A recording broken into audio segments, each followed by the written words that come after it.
오늘 주시는 하나님의 말씀은 마태복음 2장 9절에서부터 11절까지의 말씀입니다. 제가 가진 성경으로는 신약 성경 2쪽에 있습니다. 마태복음 2장 9절에서부터 11절까지의 말씀을 한 목소리로 함께 읽도록 하겠습니다. 같이 읽지요. 시작. 박사들이 박사들이 왕의 왕의 말을 듣고 갈새 동방에서 보던 그 별이 문득 앞서 인도하여 가다가 악이 있는 곳 위에 머물러 서 있는지라. 그들이 별을 보고 매우 크게 기뻐하고 기뻐하더라. 집에 들어가 아기와 그의 어머니 마리아가 함께 있는 것을 보고 엎드려 아기께 경배하고 보배합을 열어 황금과 유향과 몰약을 예물로 드리니라. 아멘. 기도하시지요. 하나님, 지금 이 시간 마태복음의 말씀을 통해서 우리에게 찾아오신 그 예수님이 우리에게 선물이 되어 주셔서 지금 우리의 삶을 이렇게 아름답고 풍요롭게 변화시켜 주시는 것처럼 정말 죽을 자였던 우리를 이 죽음에서부터 구원하셨던 것처럼 우리도 예수님께 우리가 가지고 있는 것들 가운데 정말 귀한 것을 주님 앞에 내어드리는 귀한 결단과 헌신의 시간이 될 수 있도록 이 시간 역사하여 주시옵소서. 이 성탄절에 우리에게 하나님께서 주시는 참 기쁨의 좋은 소식이 계속 울려 퍼지기를 구하며 예수님의 이름으로 감사하며 기도하옵나이다. 아멘.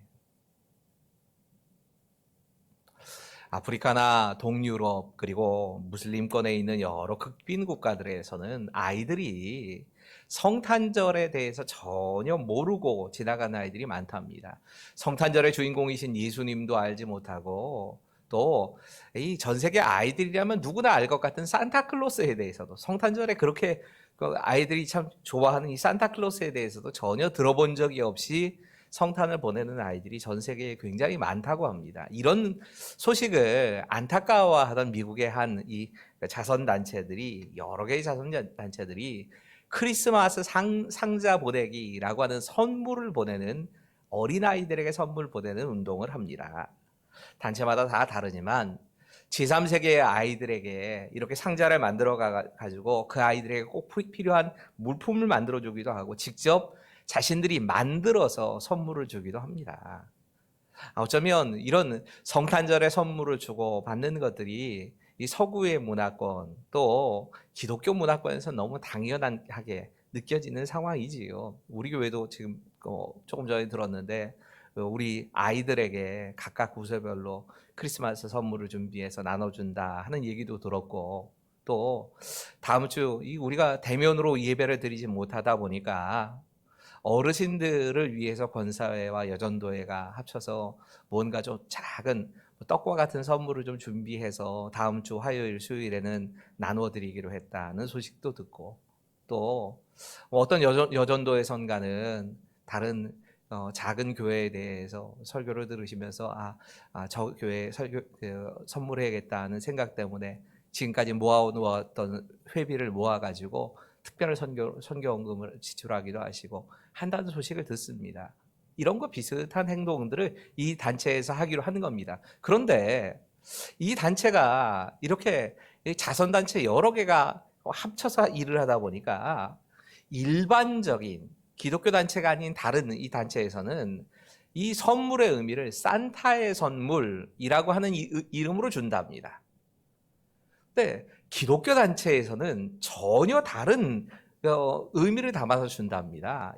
똑같은 상자지만 이 상자를 선물로 오신 예수님이라는 그런 마음을 가지고 물론 예수님이란 글씨를 안 씁니다. 무슬림들이 많기 때문에 그렇게 쓰면 안 됩니다. 이런 마음을 가지고 기도를 담아서 보낸다고 합니다.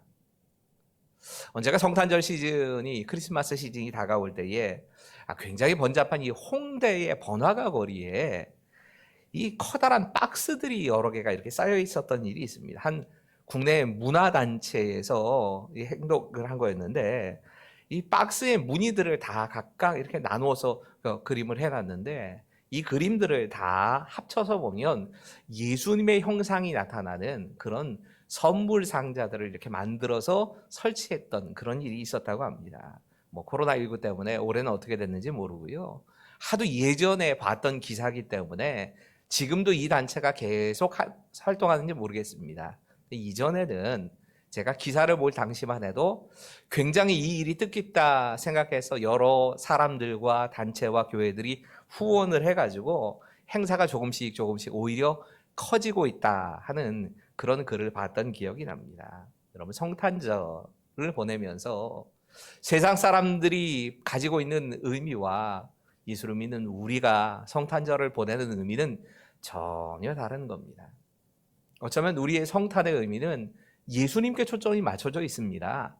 예수님이 어떤 분이신가, 선물로 오신 예수님에 대해서 묵상하는 시간이고, 더 깊이 생각을 해본다면 그 받은 은혜에 감사하면서 우리는 하나님께 무엇을 예물로 드려야 할까, 이것을 고민하고 이것에 대해 실천하는 시간이 어쩌면 성탄절일 수도 있습니다. 첫 번째 성탄이 있었던 그 베들레헴에서 예수님께서는 예수님이 하나님의 아들이신 분이라는 걸 생각하면 도저히 상상할 수 없는 베들레헴이라고 하는 작은 고을의 마구간에, 그것도 짐승의 먹이통 안에서 태어나셨습니다. 너무 예상하지 못한 방문이었을 겁니다. 예수님께서 이런 모습으로 찾아오시리라고는 생각하지 못했을 겁니다. 그런데 이런 예수님을 찾아서 예수님의 탄생을 환영하기 위해서 몇 사람이 이 예수님을 환영하기 위해서 찾아옵니다. 누가복음에는 그들 가운데 목자들이 방문했던 이야기가 실려 있지요. 들에서 양을 치던 목자들이, 천사들이 하늘에는 하나님께 영광이요 땅에는 기뻐하심을 입은 사람들에게 평화로다 하는 이 천사의 소식을 듣고 예수님을 찾아옵니다. 마태복음에도 또 다른 종류의 예수님의 방을 찾아와 환영했던 또 다른 사람들의 이야기가 실려 있습니다. 우리가 흔히 동방박사라고 부르는 사람들입니다. 이 동방박사들이 어떤 사람인가에 대해서 성경학자들이 좀 의견이 갈립니다. 여러 사람들이 다 각각 다른 얘기를 합니다. 어떤 사람들은 이 동방지역에 살고 있는 왕들이라고 얘기하는 사람들도 있고, 별을 보고 찾아왔다 하는 것으로 봐서 당시에는 점성술이기도 하지만 이 별을 통해서 천체를 관측하고, 그리고 그 천체를 관측하면서 세계 역사의 흐름을 이렇게 공부하려고 했던 그런 천문학자들, 그런 사람들이었을 것이다 하는 분들도 계시고요. 어떤 분들은 이 아브라함의 후처로 알려져 있는 그두라의 자손들이다라고 주장을 하시는 분들도 있습니다. 어떤 것이 맞는지는 잘 모릅니다. 하지만 어떻든 그들은 예수님께서 특별한 저 별과 함께 탄생하시는 유대의 새로운 왕이다라고 해서 이 새로운 왕이 어떤 분인가 궁금해서 왕을 만나기 위해서 이 동방에서부터 예수님이 사시는 유대와 예루살렘까지 오게 된 겁니다. 보통 왕이 아니었다고 생각을 했고, 그 왕이라면 당연히 왕궁에서 태어나셔야 한다 생각해서 헤롯에게 먼저 들립니다. 헤롯이 있던 이 왕궁에 들렸지만 거기서 그들은 예수님 못 만납니다. 예수님 거기 탄생하지 않으셨습니다. 엉뚱하게도 하나님의 아들이신 예수님께서 헤롯의 왕궁이 아니라 베들레헴의 마구간에 짐승의 밥통에서 태어나신 겁니다. 전혀 예상하지 못했던 겁니다. 하지만 이 헤롯의 왕궁에서 서기관들과 예수님이 어디에서 탄생하실 것이다라고 하는 사실을 지식으로 알고 있던 사람들의 도움을 받아서 베들레헴을 향하여 길을 떠나다가 지금까지 자신들의 길을 안내해 주었던 그 별을 발견하고 그 별의 인도함을 따라서 예수님을 만나는 자리까지 왔습니다. 이 예수님을 만나는 자리에 3명의 동방의 박사들은 예물을 가지고 옵니다. 이 동방의 관습 가운데 하나는 왕을 만날 때는 반드시 왕에게 무언가 선물, 예물을 준비해야 한다는 생각을 갖고 있었기 때문에 한 사람은 황금을, 한 사람은 유향을, 다른 한 사람은 모략을 가지고 옵니다. 여러분, 이 황금은 전통적으로 보자면 동서고금을 막론하고 가장 귀한 것을 상징할 때 황금으로 상징을 했습니다. 유향이라고 하면 유향은 좀 다른 겁니다. 이건 아라비아의 보스웨리족이 속한 나무에서 나오는 그런 나무의 진액이라고 하는데 이걸 가지고 향수를 만든 겁니다. 그래서 이 향수를 만들어서 분향에 사용하기도 하고 또 향수로 쓰기도 하고 이렇게 사용했던 것이 이 유향이었습니다. 색깔이 조금 우유의 빛깔과 비슷하다 해서 유향, 이 우유 유자를 써서 유향이라고 부르는 겁니다. 모략은 이 비슷한 송진과 비슷한 것이라는 의미에서는 이 유향과 모략이 비슷하게 나무에서부터 나온 건 맞는데 약간은 쓰고 톡 쏘는 냄새를 가지고 있다고 합니다.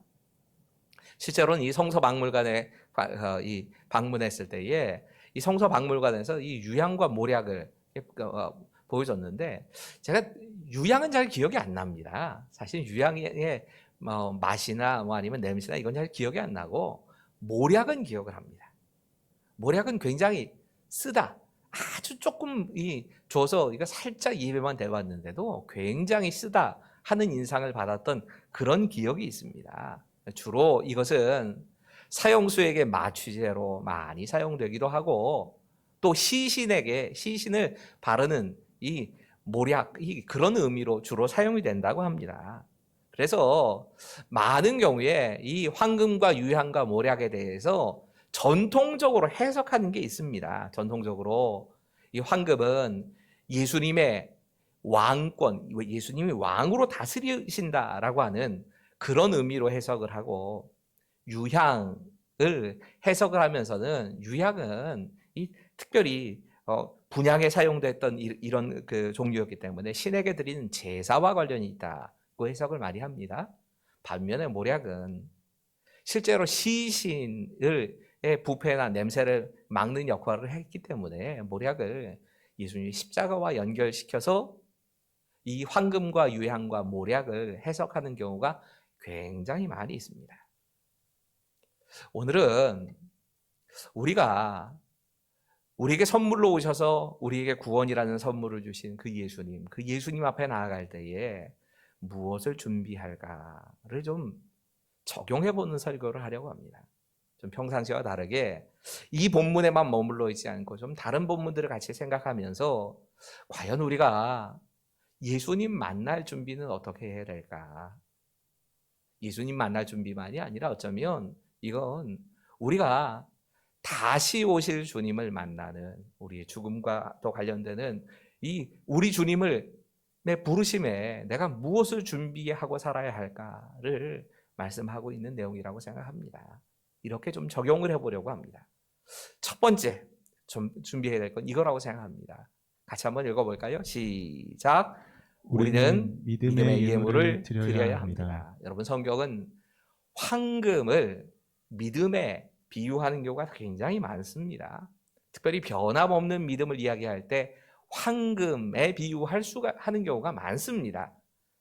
황금은 곧 믿음이다 이건 아닙니다.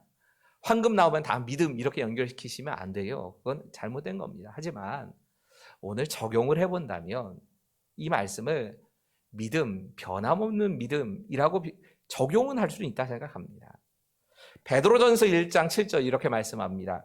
너희 믿음의 확실함은 불로 연단하여도 없어질 금보다 더 귀하여 예수 그리스도께서 나타나실 때의 칭찬과 영광과 존귀를 얻게 할 것이라. 하나님께서 우리의 믿음에 대해서 더 아름답고 귀한 믿음을 만들어 가시기 위해서 우리를 고난을 통해서 훈련시키시고 연단하신다. 그런 의미입니다. 그 말씀을 한 겁니다. 이 말씀과 연결지어서 이 황금을 조금 우리가 적용을 해본다면 사실은 오늘은 저의 적용이기도 하고 우리가 해보는 좀 적용에 가까운 설교입니다. 적용을 해본다면 믿음이라고 우리가 준비해야 될 것이 우리 주님 다시 만날 때 준비해야 되고 성탄절을 준비하면서 우리에게 필요한 것이 우리가 드려야 될 예물이 믿음이라고 적용을 해봐도 거의 틀린 것은 아니라고 생각을 합니다. 여러분 오늘날 교회를 다니는 많은 사람들 가운데 이 믿음이 확실하지 않고 흔들리는 경우는 참 많이 있습니다. 교회는 다닙니다. 하지만 예수님을 나의 구주로 분명하게 고백하지 못한 분들이 많이 있습니다. 나를 구원하시는 분은 예수님이시다. 더 나아가서 예수님이 나의 주인이시다. 이것을 분명하게 고백하지 못하고 사는 경우가 많이 있습니다. 아니, 어떤 사람들의 이야기만은 아닐 겁니다. 믿음이 좋다 하고 직분이 있다 하지만 우리도 이것이 흔들릴 때가 얼마나 많은지 모릅니다. 이러면 문제가 생깁니다. 여러분, 우리가 예수님을 내 인생의 구세주라고 받아들이지 못하고 사는 경우가 예수를 믿지만 많습니다. 예수님이 나의 인생의 구세주가 아니다. 구세주라고 하는 말은 당연하다고 생각하지만 구세주가 아니라고 믿음을 가진 경우가 생각보다 많습니다. 이런 분들은 예수님의 십자가 때문이 아니라 나의 공로다. 내가 지금까지 신앙생활하면서 열심히 쌓아둔 무언가 때문에 내가 구원을 얻는다는 마음을 가지고 살게 되어 있습니다. 십자가가 아니라 자신의 공로를 의지하고 자신의 선한 일들을 의지하면서 살아갑니다. 우리가 이렇게 될 때가 많습니다. 이러면 내가 예수님을 위해서 무언가 해드린 것에 집착을 합니다. 그것 때문에 천국 갈 수 있다라는 생각까지 믿음 속에 가지고 있습니다. 이렇게 신앙생활을 해갑니다. 근데 결과가 참 비참합니다. 여러분, 이런 믿음 가지고 살아가면 우리의 믿음이라는 게 언제 흔들릴지 모릅니다. 우리의 구원이 언제 흔들릴지 모릅니다. 지금이야 괜찮지요. 내가 지금은 신앙생활 열심히 할 땐 상관이 없는데 주를 위해 헌신하고 믿음으로 살아가는 것처럼 보이지만 언젠가 나는 또 흔들립니다. 세상의 유혹에 흔들리기도 하고 또 죄를 짓기도 합니다. 그때마다 흔들립니다. 그때마다 내가 마치 구원을 받지 못할 것처럼 흔들립니다. 그러다가 이단에 넘어가기도 하고 사이비에 끌려가기도 하면서 그렇게 가는 겁니다. 여러분, 우리가 가져야 되고 흔들리지 않아야 될 분명한 믿음이 있다면 예수 그리스도의 십자가의 공로로만 내가 그 예수님에 대해서 그냥 받아들인 것. 여러분, 믿음이라고 하는, 내가 구원을 얻는 믿음이라고 하는 건 그 예수님이 하신 일에 대해서 진짜로 내가 받아들인 겁니다. 그것만으로 구원을 받았다 하는 것에 대한 분명한 믿음입니다. 이거 흔들리면 안 됩니다. 또 가끔 보면 믿음을 가졌다 하시는 분들 가운데도 어려운 일을 당하면 믿음이 흔들리는 분들이 있습니다. 몸이 아픈다거니 또 혹은 아니면 삶의 고난이 오거나 신앙 때문에 핍박을 당하는 경우에 흔들려 버립니다. 이런 때만 흔들리면 좋겠는데 어떤 때는 모든 것이 다 순적하게 돼서 아무런 문제도 없으면 그러면 또 흔들립니다. 그러면 마치 내가 그 모든 일들을 내 힘으로 이룬 것처럼 하나님과의 관계는 별로 관심이 없이 그냥 흔들리고 흐지부지 신앙생활하는 경우가 참 많이 있습니다. 이 코로나19라고 하는 전염병 때문에 우리가 함께 모여서 예배를 드리지 못하면서 믿음이 흔들리는 이야기를 참 많이 듣습니다. 이건 어쩌면 저를 포함해서 저라고 그렇게 예외는 아니라고 생각합니다. 목사들을 포함해서 우리 모두가 이 바른 믿음에 바로 서 있지 못하고 흔들리고 있다는 증거일 수도 있습니다. 이럴 때 진짜 우리의 믿음이 어디에 있는가를 점검해 봐야 합니다. 여러분, 우리의 믿음은 나에게 있는 게 아닙니다. 신실하신 하나님께 있는 겁니다. 그 하나님의 약속에 있고 그 하나님의 사랑에 우리의 믿음이 있는 것이지, 내가 그 믿음을 붙잡고 있다고 생각을 하면 난 늘 흔들립니다. 여러분, 진짜 우리가 하나님께 뿌리를 둔 신앙, 변치 않으시는 하나님께 뿌리를 두고 믿음을 가지고 있다면 내가 흔들릴 수가 없습니다. 흔들려지질 않습니다. 나의 믿음의 진짜 뿌리가 하나님의 약속의 말씀이고 진짜 흔들리지 않는 신실하신 하나님의 사랑인가를 점검해 봐야 합니다. 그러지 않으면 우리는 언제든지 이 세상의 파도를 이기지 못하고 어떤 때는 유혹 때문에 어떤 때는 어려운 일들 때문에 쓸려 다니는 겁니다. 성탄을 보내면서 우리의 믿음에 대해서 점검해 봐야 합니다. 그 믿음을 가지고 우리 주님을 만날 준비를 하고 있는가? 믿음의 예물이 나에게 준비되어 있는가? 내가 나의 어떤 노력이나 공로 때문이 아니라 예수 그리스도의 은혜와 그 은혜를 믿는 믿음 때문에, 그 십자가의 공로 때문에 나는 구원을 받았다는 이 믿음이 흔들리지 않고 있는가?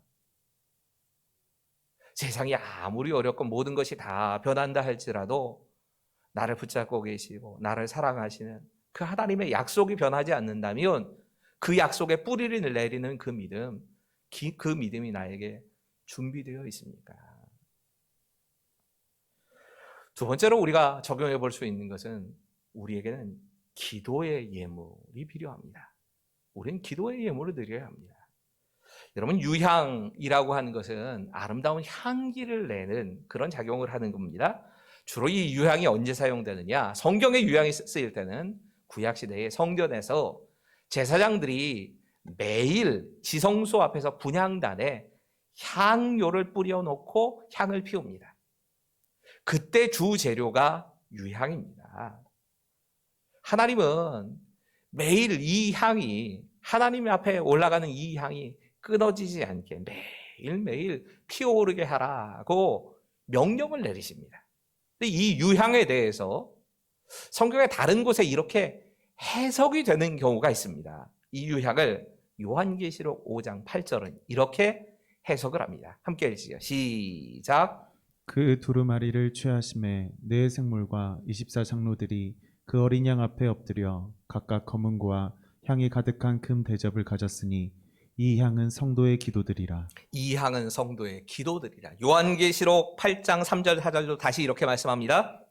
또 다른 천사가 와서 제단 곁에 서서 금 향로를 가지고 많은 약을 받았으니 이는 모든 성도의 기도와 합하여 보좌 앞 금 제단에 드리고자 함이라. 향연이 성도의 기도와 함께 천사의 손으로부터 하나님 앞으로 올라가는지라. 여러분, 기도는 어떤 의미에서 하나님과 우리가 교제해야 한다는 증거이고 우리의 신앙의 고백입니다. 내가 하나님과 연결되어 있다는 겁니다. 하나님과의 관계가 원만하고 건강하다면 그 모습이 기도하는 기도의 생활로 나타나게 되어 있습니다. 우리가 흔히 기도를 능력이라고 말을 합니다. 실제로 기도가 능력입니다. 기도하는 사람이 성령의 능력을 받아 누리게 되기 때문에 기도를 능력이라고 말하는 게 맞습니다. 기도하는 사람이 믿음을 지키고 살기 때문에 기도가 믿음이라고 얘기할 수 있는 겁니다. 근데 반대로 생각해 보면 기도하지 않으면 우리의 믿음이 식어가는 겁니다. 다른 분들은 모르겠고요. 제 경우입니다. 제 경우를 가만히 보면 기도가 약해지면 믿음도 약해집니다. 기도가 식어가면, 기도 쉬면 분명히 제 안에 믿음이 쉬어지고 식어가는 그런 것을 저도 자주 봅니다. 반대로 기도가 회복되면 믿음도, 그리고 하나님과의 교제에서 나오는 능력도 다시 회복되는 경우를 자주 봅니다. 흔히 그런 말이 있지요. 기도를 쉬면 하나님이 쉬시고 마귀는 날뛴다. 사실 이게 신학적으로 맞는 말은 아닙니다. 맞는 말은 아닌데 실제적으로 생각을 해보면 그렇게 느껴질 때가 많습니다. 우리가 기도를 쉬게 되면 하나님과의 관계가 약해집니다. 그리고 마치 마귀가 날뛰는 것 같은 그런 경험을 우리가 종종 하고는 합니다. 언젠가 이 신문 기사를 보다가 그런 글을 봤던 기억이 있습니다. 국가의 경제 상태를 보려고 하면 세 가지만 보면 된답니다. 이 세 가지의 첫 번째는 이 하루에 공항에 비행기가 얼마나 많이 왔다 갔다 하는가 보면, 그러면 국가의 경제가 얼마나 활발하게 돌아가는가 알 수 있답니다. 그 나라가 얼마나 다른 나라와 잘 교역을 하고 사람들이 통행을 하는가, 이걸 보면 안다는 얘기지요. 두 번째, 고속도로 보면 안답니다. 내부의 고속도로를 따라서 얼마나 많은 물량이 오고 갈 수 있는가, 이걸 보면 국가 경제가 살아있는지 죽어있는지를 안답니다. 그리고 마지막으로는 항만을 보면, 이 배들이 들어오고 나가는 걸 보면, 그러면 이 국가가 살아있는가 죽어있는가 안답니다. 코로나 때문에 세계 모든 국가가 다 공항도 멈추고, 이 항만에 배들이 들어오고 나가는 것도 멈추고, 내수도 고속도로를 따라서 많은 물량들이 왔다 갔다 하는 것도 멈추는 걸 보면서 경제가 그러면 침체하는 거지요. 우리가 그렇게 평가할 수밖에 없는 겁니다. 가만히 적용을 해보면 하나님과의 관계도 마찬가지입니다. 하나님과의 관계에 결국 우리와 하나님 사이에 소통이 안 된다면 그럼 우리는 능력을 잃어버린 겁니다. 이걸 보고 우리에게 능력 있는 삶이 있는가 아닌가가 결정이 되는 겁니다. 성탄의 계절을 보내면서 다시 오실 주님을 만날 준비를 하면서 우리가 반드시 회복해야 되는 것이 또 기도입니다. 제사장들이 매일 한 번씩은 깨워서 기도했던 것처럼, 아니 어쩌면 그 기도가 끊임없이 그들의 삶에 계속되었던 것처럼 우리에게도 이 기도의 삶이 회복되기를, 정말 하나님께 나아갈 때 하나님이 기뻐 받으실 만한 예물이 기도라는 마음을 가지고 하나님 앞에서 내가 기도의 향기를 예물로 드리겠다, 이 결단과 마음을 가지고 오늘 이 성탄을 보내시고, 그리고 내가 서 있는 그 자리에서 이 기도의 향기를 계속 피우는 하루하루가 되시길 바랍니다. 마지막으로 적용할 수 있는 것이 있다면 소망의 예물도 드려야 합니다. 여러분, 이 모략이라고 하는 향료는 향료이긴 하지만 냄새가 나쁘지 않은 겁니다. 근데 전 모략의 냄새는 잘 기억이 안 납니다. 모략의 맛은 기억이 납니다. 쓰다는 맛만 기억납니다. 이 향료 가운데서 제일 쓰고 또 썩지 않게, 특별히 시체 같은 것이 썩지 않게 시체에 발라두는 방부제 역할을 하는 게 모략입니다. 그래서 많은 경우에 이 모략이 시신과 함께 많이 이렇게 기록이 될 때가 있습니다. 누가복음 24장 1절은 이렇게 말씀합니다. 안식 후 첫날 새벽에 이 여자들이 그 준비한 향품을 가지고 무덤에 갔다. 여러분, 향품이라고 하는 것은 이 향품이라고 쓰여진 단어가 모략입니다. 예수님께서 이 죽음을 당하시고 그리고 예수님의 시신에 향품을 발라드리기 위해서 여인들이 가는데 그것이 모략이라는 겁니다. 그래서 참 많은 경우에 전통적으로는, 전 이 전통적인 해석이 맞다고 생각합니다. 예수님의 부활과 관련지어서 이 모략을 해석하는 경우가 많습니다. 그게 가장 합당한 해석일 겁니다. 하지만 오늘은 제가 오늘만 좀 적용을 하기 위해서 모략이 또 다른 의미에서 영원한 소망, 부활의 증거가 아닌가는 생각을 해봤습니다. 여러분, 모략은 예수님의 시신에 발라지지 않습니다. 하지만 그 바르려고 갔던 그 모략이 결국엔 예수님께서 부활하셨다고 하는 또 다른 증거의 의미도 있는 겁니다. 우리가 이 부활하신 예수님을 믿고 그리고 그 십자가와 부활이 내 삶에도 일어난다는 하늘의 소망을 가지고 살아간다면 우리는 이 모략의 의미를 다시 이렇게 해석을 할 수 있을 겁니다.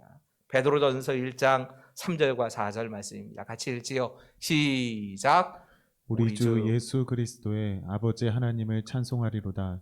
그의 많으신 긍휼대로 예수 그리스도를 죽은 자 가운데서 부활하게 하심으로 말미암아 우리를 거듭나게 하사 산 소망이 있게 하시며 썩지 않고 더럽지 않고 쇠하지 아니하는 유업을 있게 하시나니 곧 너희를 위하여 하늘에 간직하신 것이라.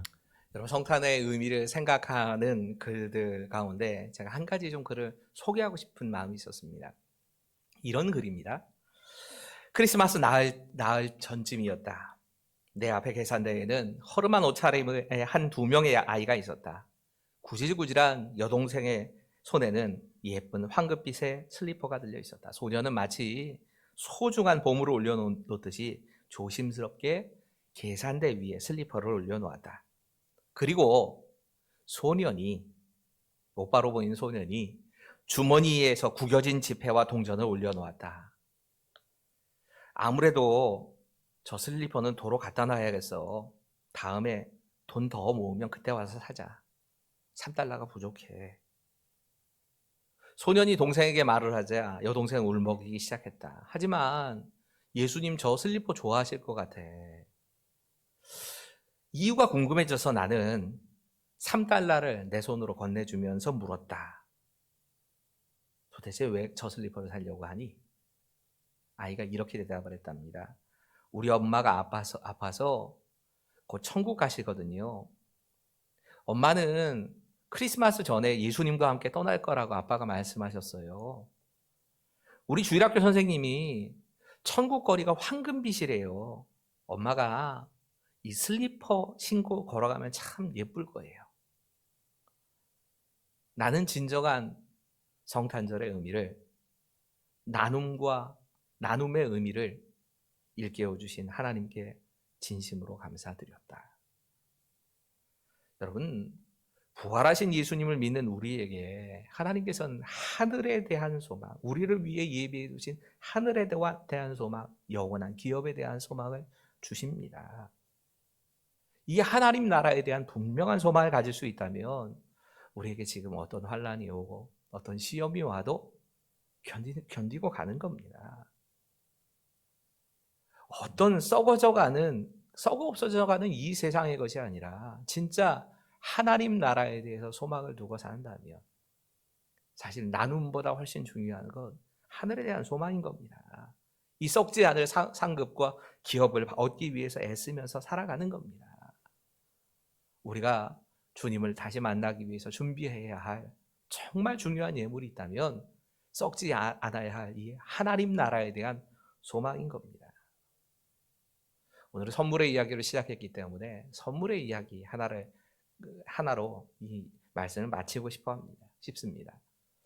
기독교인들이 많이 사는 미국이나 한국 같은 나라에서는 주로 이 성탄절을 기념하자는 의미에서 서로가 선물을 많이 교환하곤 합니다. 그런데 가만히 보면 이 예수를 믿지 않는 사람들도 쇼핑을 하면서 성탄 분위기를 많이 즐깁니다. 생각보다 교회가 참 아름답고 예쁘게 성탄을 준비하는 장식을 합니다. 올해는 장식을 하지 말까를 굉장히 고민했는데 마음 바꿔먹었습니다. 세상이 어떻게 됐든지 성탄의 의미는 우리가 다 모이지는 못한다 할지라도 교회가 상징적으로 보여야겠다는 마음이 계속 마음속에 있어서 그냥 우리 성탄절 장식합시다. 우리끼리 안 되더라도 외부에라도 성탄절 장식을 해놓읍시다. 이렇게 말씀을 드렸습니다. 근데 가만히 성탄 장식하는 것도 가만히 보면 세상이 백화점이 교회보다 훨씬 화려하게 장식을 합니다. 근데 그들의 의도는 결코 예수님의 탄생을 축하하는 의도는 아닙니다. 상술입니다. 많은 물건을 팔기 위해서 백화점에 사람들이 많이 오게 하기 위한 하나의 상술의 일종일 겁니다. 그러다 보니까 성탄절 시즌이 되면 많은 사람들이 쇼핑을 하는데 이 쇼핑에 사용되는 돈만 500조 원이랍니다. 이걸 선교단체에서 이 돈을 계산을 좀 해봤더니 전 세계 모든 개발도상국에 있는 어린이들에게 깨끗한 물을 공급할 수 있는 그런 정도의 비용이 충분히 되더라는 겁니다. 이 일에 좀 충격을 받고 몇 년 전부터, 기억으로는 제가 알기로는 2005년부터일 겁니다. 2005년부터 이 강림절 공모라고 하는 캠페인이 미국 사회에서 이렇게 벌어지고 있습니다. 이 캠페인은 성탄절을 약 한 달 정도 앞에 두고 나서 우리를 위해 즐기고 우리가 서로 소비하고 이런 데 쓰는 게 아니라 예수님께서 이 땅에 오신 참뜻을 세상에 참 어려운 사람들을 위해서 좀 잘 나누는 것을 통해서 잘 활용해 보자라고 하는 이런 의미를 담고 있습니다. 이 운동은 포클랜드에 있는 이 이마고데이 교회라고는 이 미국을 대표하는 이 대표적인 교회 가운데 하나입니다. 이 교회를 대표하시는 링 맥킨리 목사님부터 시작을 하셨는데 제가 글을 읽을 당시에는 17개국에 한 1000여 개 교회가 동참을 한답니다. 그래서 매해 한 40억 정도의 기금이 모이는데 이걸 잘 모아서 정말 꼭 필요한 곳에 섬기는데 이 돈을 많이 사용한다고 합니다. 여러분, 성탄절을 오늘 이 시대에 사람들이 생각하면 어떤 것이 떠오를까 생각해 봅니다. 아마 아이들에게 성탄절은 어떤 날이냐 그러면 세 가지로 딱 나올 겁니다. 산타, 루돌프, 선물. 이것만 딱 생각이 나지 아무것도 안 날 겁니다. 어떤 목사님 설교하시면서 그런 얘기 하시더라고요. 만약에라도 성탄절에 대해서 이 시대의 사람들에게 믿는 사람이든 믿지 않는 사람이든 글을 쓰게 한다면 한 줄로 나올 것 같다. 먹고 마시고 즐겁게 놀았다. 근데 먹고 마시고 즐겁게 노는 날이 성탄절은 아니지 않습니까? 성탄은 예수님을 향한 날입니다. 예수님을 만나는 날이 성탄절이고 또 한편으론 그 예수님께 나아가기 위해서 우리가 예수님께 나아갈 예물을 준비하는 날일 겁니다.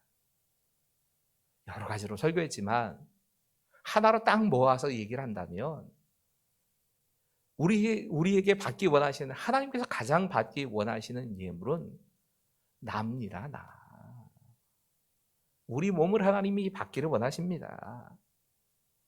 사도 바울이 이야기한 것처럼 너희 몸이 하나님이 기뻐하시는 참 제물이 되라, 살아있는 제물이 되라, 그렇게 드리라고 말씀하십니다. 그것이 우리 주님께서 진짜 원하시는 겁니다. 이걸 굳이 나누어서 우리에게 진짜 흔들리지 않는 믿음, 예수 그리스도의 십자가가 나를 구원하셨다는 그 믿음과 하나님께 뿌리를 둔 그 믿음, 더 나아가 하늘에 소망을 쌓아두고 사는, 그리고 기도로 하나님과 소통하고 동행하는 그런 믿음에 대해서 말씀을 드린 겁니다. 여러분, 성탄은 어쩌면 우리가 우리 주님을 다시 만날 준비를 하는 절기입니다. 예수님께서 우리에게 선물로 오셨다는 사실을 기억하고 선물로 오신 그 예수님의 앞에서 내가 예수님을 어떻게 하면 기쁘게 해드릴까를 생각하는 날입니다. 여러분은 어떻게 성탄을 준비하고 계십니까? 오늘은 잠깐이지만 우리 함께 기도하는 시간 갖지요. 특별히 기도할 건 지금 우리 지역에 정말 무서울 정도로 계속해서 이 코로나19의 확산이 지역사회에 계속 감염이 이루어지고 있습니다. 여러분, 이런 시대에 한편으로는 건강에 대한 위협도 있고 한편으로는 지금은 내 몸 추스리기도 바쁘다 하는 그런 마음이 분명히 계실 겁니다. 하지만 우리 주님 앞에서 정말 주님이 기뻐하실 일이 무언가 없을까? 내가 어떻게 주님을 만날 수 있는 준비를 할 것인가? 성탄절에 진짜 선물로 오신 그 예수님을 맞이하기 위해 내가 무엇을 준비할 것이고, 그리고 하나님께서 기뻐하실 일이 무엇인지 그것을 묻고, 하나님, 그것이 생각난다면 내 몸과 내 삶으로 작지만 실천하게 해 주십시오. 우리 이렇게 결단을 하면서 함께 성탄을 맞이할 그 마음과 삶을 준비하는 기도를 같이 하겠습니다. 같이 기도하시지요. 아버지 하나님께서 지금 이 시간 너의 하나님께서 기뻐하신 삶에서 드리는 그 말씀처럼 우리가 우리의 몸과 마음을 하나님의 삶에서 역사가 일어날 수 있도록 무엇보다 우리 안에 믿음이 잘 준비되어서 흔들리지 않는 하나님께 우리가 그 우리 안에 정말 예수 그리스도 무한한 구원을 얻기 위해서 이 구원에 대한 분명한 확신과 믿음이 흔들리지 않도록 주님 역사하여 주시옵소서. 주님께서 우리에게 허락하신 그 시간들에 대해서 귀히 여기게 하여 주시고 그 시간들을 교수님까지 함께 하여 주셔서 하나님 정말 주님께 소망을